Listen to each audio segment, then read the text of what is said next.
ഇവൻ നല്ല രസമായിട്ട് പാട്ട് പാടും. ഒരു പാട്ട് പാടടാ എന്ന് പറഞ്ഞാൽ മതി. മഴ ആസ്വദിച്ചിട്ട് പാട്ട് പാടണ്ട നീ ടോമി.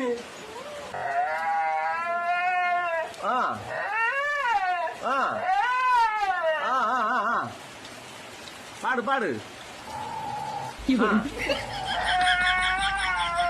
ആ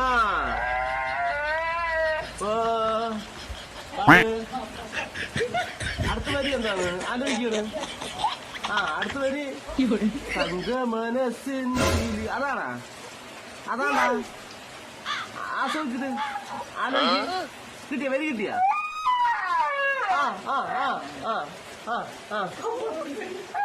എന്താ വരി?